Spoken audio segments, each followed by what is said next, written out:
All right, Miss Donna. Oh, It's all you. Mine. Oh, perfect. There we go. No, I don't. But... I'm gonna leave. Good afternoon, everybody. A little chilly out here, but we're here. So I'd like to say we're glad that you could take this walk with us to show our progress. We feel Larimer has risen like the phoenix, vacant lots and blight. The partnership with Housing Authority, City of Pittsburgh, and many other partners that has helped to make this a success. The grant did 90 homeowners. They gave them the opportunity to correct some problems, and they even make some build some wealth in their properties. I first like to thank Choice. Choice was amazing. As you see behind you, this is Choice. Larimer, like I say, has not been invested in 60 years. You hear me say this all the time. Orly Carroll had a vision, and this vision is coming to fruition. We have a brand new park. We have another little parklet up here, and we're doing phases 3 and 4, which is down on Meadow and Larimer. And we've also been able to, along with the URA, to revitalize our basketball court and the playground. So Larimer is moving, and we're moving slow, but we're moving in progress. So I'd like to say thank you to the Federal Home Loan Bank with PNC and Dollar, because they also made this an extra action for us, because of getting $20,000. There were other problems that people were having, so they had the opportunity to get more funding to make their homes come to where they felt like they needed to be. So one of our homeowners that I'm going to turn the mic over to, Rodney had first applied for the homeowners fund, and he wasn't able to get it because there were stipulations, but we got Habitat to help him, and then Mr. Green was able to get the funding from Choice, and you will see his home. It is very, very nice. Mr. Green? Yes, ma'am. My name is Rodney Green. I live at 171 Auburn.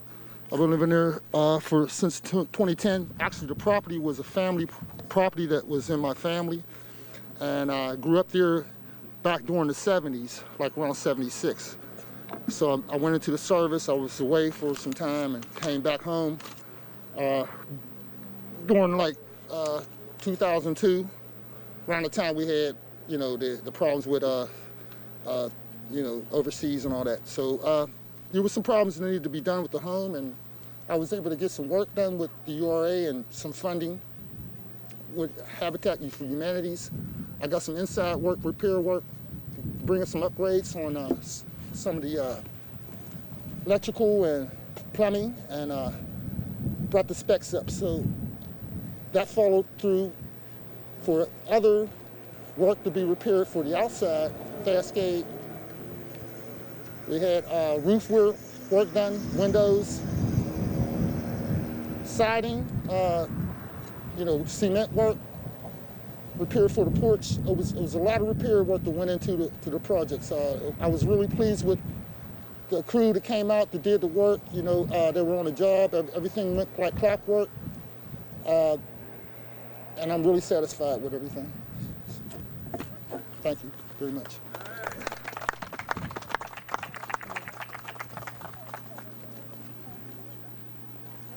Okay. How you doing? Excited to see y'all out here today. As you know, this is what you call grassroots. This is what happens when the community gets together with government to make things happen.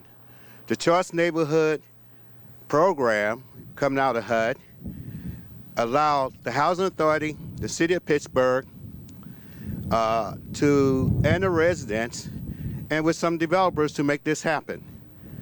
The thing that was so great about this, as it seemed as yesterday, as we were all sitting in one place and we was planning to see what this was going to look like. The thing that really impressed me the most, it wasn't just us adults that were sitting around making those decisions. We had the kids out there telling us where they want the playground. They was out there telling what they want their community to look like. That's what we talk about when you talk about the next generation. We talk about grassroots and a very, very lots of committed people. The people in this neighborhood committed hundreds of hours of volunteer work to make sure what you see today and when the other phases come online to create 90+ opportunity for home ownership and working with them, and also had the opportunity, this community allow us to change the rules of HUD to be able to accommodate the residents in this neighborhood. That's a plus. That's what happens when government, grassroots, One Pittsburgh, under the leadership of this mayor, that's what happens. Thank you.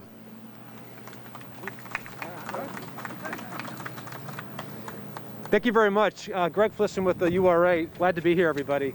I think this is a really powerful moment for the city of Pittsburgh, but also for cities across the country. I think it's a really great example of how you do redevelopment and neighborhood reinvestment at a scale that allows existing homeowners to take advantage of and be a part of the rising tide and the changing fortunes of a neighborhood and not being priced out of it. And it's an idea and a model that we look to replicate throughout the city going forward. So we're really excited to be here.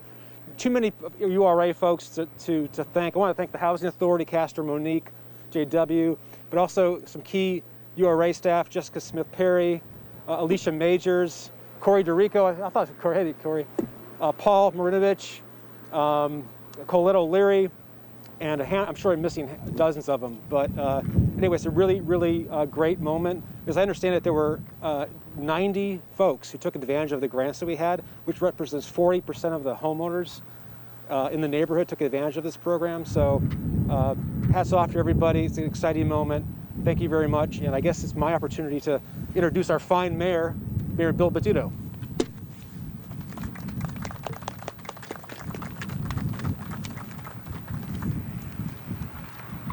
Thanks, Director. You know, teamwork makes the dream work, and this all began with a vision of the people of Larimer. I would say, and I was talking a little bit earlier today, probably one of the most ambitious community plans the city's seen in decades. Probably one that seemed like it was aiming to something that was not possible, but it was the persistence of the community. It was the persistence of the community in building out others and wanting them to join with their vision of what this community could be. And I want to thank in particular the Larimer Consensus Group, the Larimer Community Watchers, the URA, the Housing Authority, and the sponsors from the Federal Home Loan Bank, who all pulled together in order to put together a proposal that HUD could not say no to a proposal that really is a vision of what a neighborhood transformation means, coming from the grassroots up, coming from the community up. And not just an example that we want to be able to replicate in the city of Pittsburgh, but one that HUD wants to replicate across this country.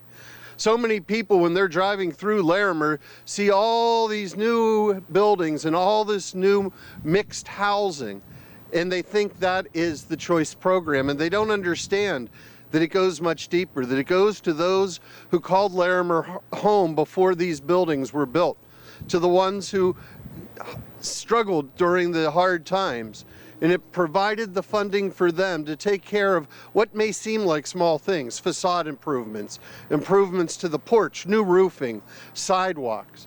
But those critical parts help to lift up an entire community.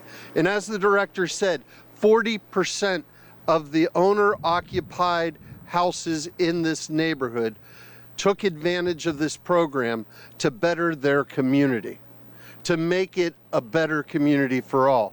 So yeah, you may come through and see new affordable housing, new subsidized housing, new market rate housing, but what you may not notice is the housing that was already there being improved as well.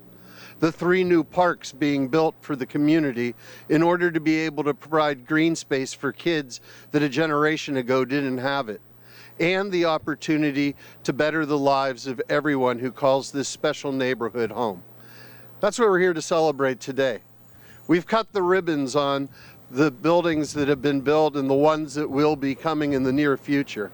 But today we're here to celebrate a neighborhood that would not say no, a neighborhood that knew where it wanted to go to, in a neighborhood that invested in itself in order to help everyone that lives here.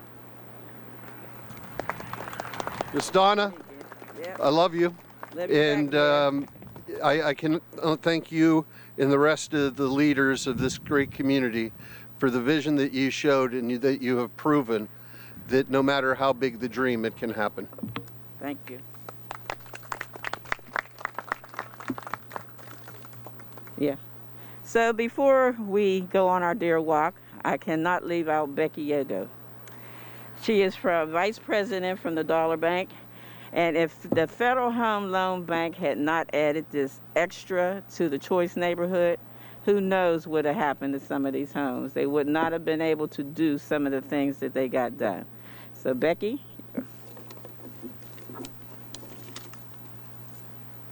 Thank you. I just want to add, I'm sure people don't realize, but Dollar Bank is part of the Cincinnati Federal Home Loan Bank.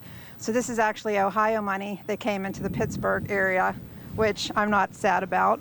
And I just really wanted to point out that the URA does a really good job at not letting $1 leave the table without taking an application. I've been trying to rip the Band-Aid of getting Federal Home Loan Cincinnati money into Pittsburgh for probably 10, 15 years without any success. So we did the first round of applications and we didn't get it. We start off with a 5-point deficit, which is big. And Colette and Dave Howe said, well, let's do it again. I'm like, you sure? Because it's a big application. So they went through the application process, and we talked to the federal credit analyst over in Cincinnati, and we did get the money. So I just think it's wonderful that as federal funds are depleting because of many reasons, that we have a fight like the URA, who is creative in ways of bringing other dollars to the table. If one dries up, they find another source, and they're really good at doing that. And I just really think that they deserve applause for what they do. Yeah. Thank you.